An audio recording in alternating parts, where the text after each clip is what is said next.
How we doing? It's Bobby, the real honest truth. I hope you're all well. Get every UFC fighter from the whole of history. Yeah, all of them. Every weight class. Put them in the UFC, make an octagon big enough to hold them all. Arguing against all of them. And I'll hammer them all. Leg locks galore, mate. Snapping arms. Jaws coming off. Flying to the left. Flying to the right. They're all done. Every UFC fighter that's ever been born at once against the Danny G. You're done. That's the way you would treat a Rolex.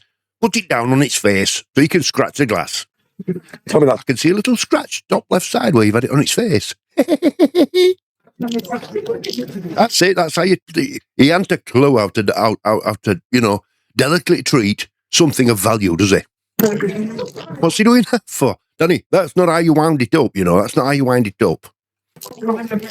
And you know something? A good Rolex dealer would be able to tell you by the sound of that whether that was true. So, if anyone wants to send that little video there where he's turning that dial, they'll be able to tell him. Scrutinizing, kid. Are you listening, Ed Jugman? I've caught Danny G lying. Yeah, lying about Dublin. I hope you're all well, folks. How are you doing? All right. Good. Anyway, it's quite good, is this? Danny's back home and his mate's called round. He's called round to ask Danny about his time in Dublin. And Danny tells him that, well, I'm not going to tell you, but it's a little porky, Danny. You're telling porkies. Spent 500 quid in nothing days, you know what I mean? So yeah, it's expensive. But bear in mind, bro, like obviously I've been out in Dublin, like last night, for instance, I went out and I walked into a pub and the whole fucking pub just went off. He walked into a pub. He's never been to Dublin before. He didn't know nobody when he went there. And the pub erupted when he walked in. As soon as I walked in, it just went off. I mean, the whole fucking pub, bro, it was mad. As soon as I walked in, all unassumed and just on my top, I just went to get a drink and I thought he was busy. And I just went to walk up the steps. That was it. All it was, fuck, Danny G. And as soon as he said my name, the whole fucking pub just looked at me and it's like, but I was just jumping mental. Jumping up and down, the whole floor was fucking moving. Bro. It was like an earthquake. You know what I mean, right? And one of the lads, there was loads of groups of people, women. Elvis has entered the building. He has, Lads and all sorts. One of the groups, their mates, it was his birthday. I took him to the bar, drinking Jaeger bombs with him, buying his drinks and that, do you know what I mean? So, oh, of course you are, Danny. I did a lot of that, did a lot of that. Hey, when you're that famous, you've got to give yourself to the people. Let the people experience Danny G. So when I was out in the people was like, yo, Danny G, I was like, come to the bar, I've had to buy you a drink. I enjoyed it, mate. It was fucking brilliant. It was brilliant. Really, really good. Well, that was that true? Did that happen? I am sure if that had happened, I'm sure Danny would have moved hell on earth to get that on video. He would have definitely got that on video. Now, there could be two sides to that story. Two sides indeedy. Yes, indeedy. Right. The one that Danny's told, which I don't think happened. But if it did, it's because Whitty set him up. I don't think Whitty set him up. And he's been told, go to the pub tonight, Danny. Go to the pub, lad. They all want to see you. So he's gone to the pub. But I think Whitty set him up because he's a lol cow. And he's been sent over as a lol cow. And if they have given him that attention, that's why. While in Dublin, Whitty took Danny for an Happy Meal. Yes, a fast food meal. You know the stuff that Danny says don't have because there's lots of plastic in it? Well, he's stuffing them in his mouth now. Anyway, let's see what he's got to say. Anyway, look at that. I think you should have got him an high chair there, Whitty. You know, one of them, the right corner. Get him an high chair. What's a minute? I'll take it off. I'll let you have a look at it, right? Oh, he's on about his watch, is he? This alleged Rolex watch. I know it's real, so I'll let you scrutinise it. Now then, Danny, before we start, you don't know it's real. You've got it from Lucky Man. You've shoved it on your wrist, or you've had a good look at it, and that's how you know it's real. Believe me, it's real. Now 100. There's 100. Put it.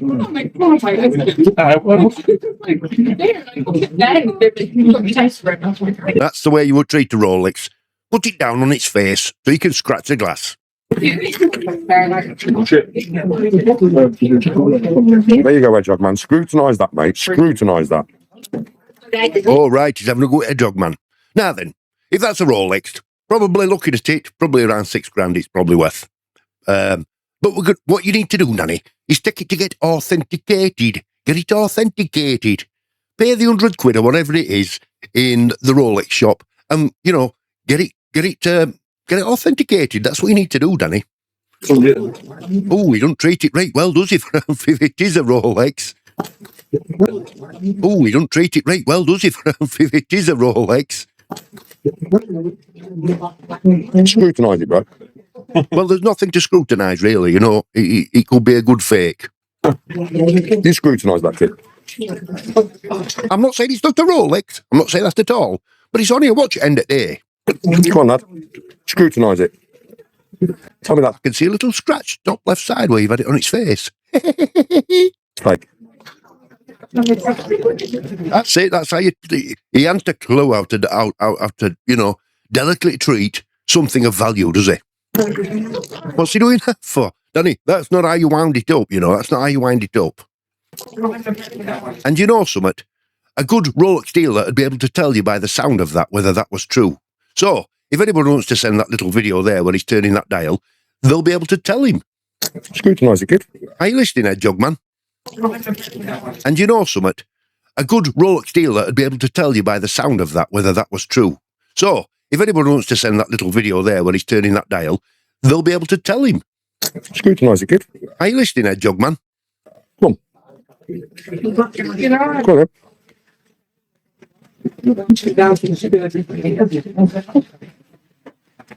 Well, this is fun, isn't it? Great content. Real one, bro. Yes, I have. 100% real. You can scrutinise that, Google it, Google all the tags, Google everything. There's no writing on the back of a Submariner. All the writing is... Look how he treats it. He's just banged it on the table twice. He's never had anything of value, Aunt Danny. He's never had anything. on orbit, yeah. Yeah. There's none on there. Just Google it. Right? Wow. If that were a real Rolex, you wouldn't treat it like that, would you? They're not over delicate, but they are something of value that you look after. You look after, Danny. And there's the fucking dial. So there you go. Google won't tell you out. That needs to go to a Rolex dealer. Jealousy. Go Hedgehog, jealousy. Enjoy, mate, jealousy. Yeah. He'd never make a David Dickinson, would he? Hey, you wouldn't, would you? Antique stealer, you'd never make one. Yeah. I won it last night. Yeah, I won it last night, mate. Listen to the story how he won it. Can they believe it? I'm Danny G, yeah. I'm Danny G, yeah. I mean, you know Dan Bennett? You know Dan Bennett? Never heard of him. Is that Lucky man? TikTok. Dan Bennett on TikTok. He goes all No. over the world. Oh, yeah. It's his watch. It's his watch. He shaved my eyebrow off last night, yeah? I don't think I've ever said that in my life. You know, he shaved my eyebrow off last night. And made me spin a wheel. And on the wheel was 500 quid or a mystery prize. I eat the mystery prize. You know what I mean? And yeah, just literally, that's what I won. He took it off his wrist and he went, yeah, that's yours. And I was like, for fuck's sake, then. And from that moment on, Danny's never doubted it's a Rolex. Listen, if it were, and this Dan Bennett, whoever he is, he'd have said, he'd have pulled out the paperwork as well, because you've got paperwork as well as tags. And he'll have said, there you go. That's the authentication of it. Actually, it'd have a box as well and everything. But no, it's on my wrist here. Quick, take it before anybody notices. And Danny's happy with that deal. That's the little face. Get on with your Happy Meal now. I don't think he's been strapped into that high seat, has he? He's moving about too much. I know. One quick round the bush. You just heard the voice. It's just the voice. We heard the voice. We all hear your voice, man. Wow. That's all you've got. I'm fucking went like this. Going on and watch. Look at him. If I saw him in my local McDonald's, I'd think, somebody's taking him out. Look at what he's wearing. And the state of him, and he looks about 60. He looks older than me. Look, and I'm 62.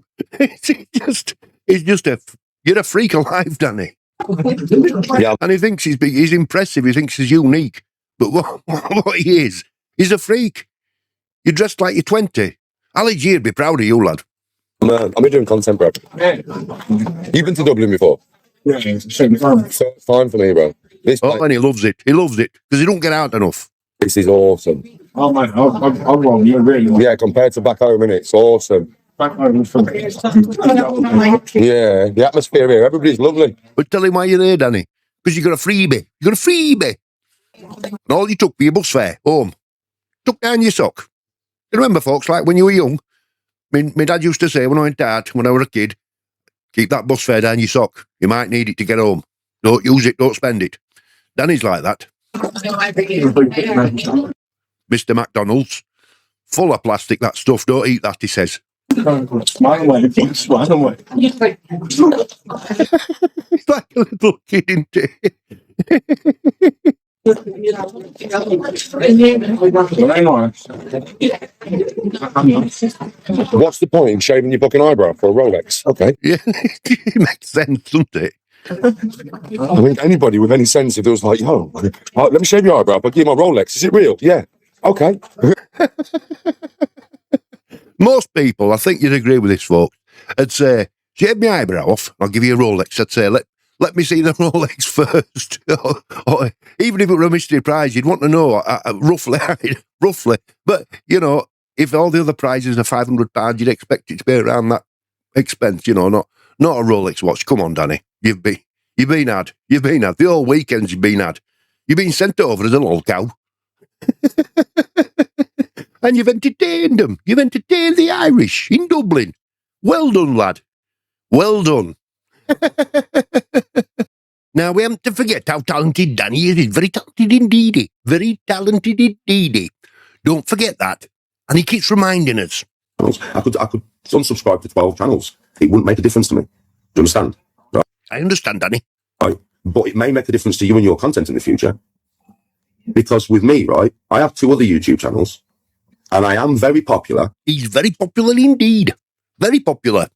And anybody makes content with me, it goes far because it has substance. Substance? What kind of substance does it have, Danny? It has substance. Well, tell us what kind. I bring substance. You bring that's 3 substance in one sentence. To any situation. I am very respected. Oh, are you? Oh, you're respected by then. Come on, Danny. You're claiming stuff here, but you're not telling us out. Yeah? So I bring substance to every situation. Really? That's 4 substance. And I am a grinder. Oh, you grind all right. You grind all right, lad. Will never stop. So it's only going to take one thing in the future for me to get offered something very lucrative. How are you going to do that? You have to sell yourself, Danny. Sell yourself to be able to do that. You've got to have talent. Oh, be creative. And you don't. You give us the same old repeat. Right? And that could get offered to me. Think about who I am, what I represent. An international lolcow. Think. I'm thinking. YouTubers, think. I'm thinking. If there's anybody really that could make it big legitimately by being honest and truthful and having no fucked up wrong and shit behind him, it's probably going to be me, innit? Well, listen.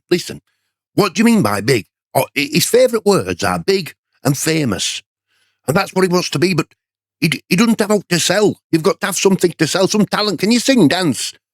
What can you do? Bring something to the table, lad. Right? I'm not saying it's going to happen. I'm not saying I'm going to be famous or anything. I'm not saying that. But I'm saying it could happen. How? Because I'm a multi-talented man. I could... Look. He ain't talented at all. Get offered some acting shit, I could do it. I could get offered some singing shit, I could probably do it. I might make it to a professional level of golf. No, never. We've seen that. I'll probably end up going on some mad podcasts in the future. Whatever it is, I ain't going nowhere. No, exactly. You've just said it all there, lad. You're not going nowhere. You're back in your living room talking bull. And I'm honest as fuck. No, but bull. Hold on. You're caught out all the time with your lying. All the time. Danny, stop it. Stop it, Danny. Calm down. And learn to do something from beginning to end. And stop cutting corners. Anyway, folks, what do you reckon to all that? Give me some comments, let me know. Thanks for watching. Godspeed, good love. Love you all to bits. Please stay safe, stay strong, especially in this climate, and have a great week. I'll see you soon for another. Bye now.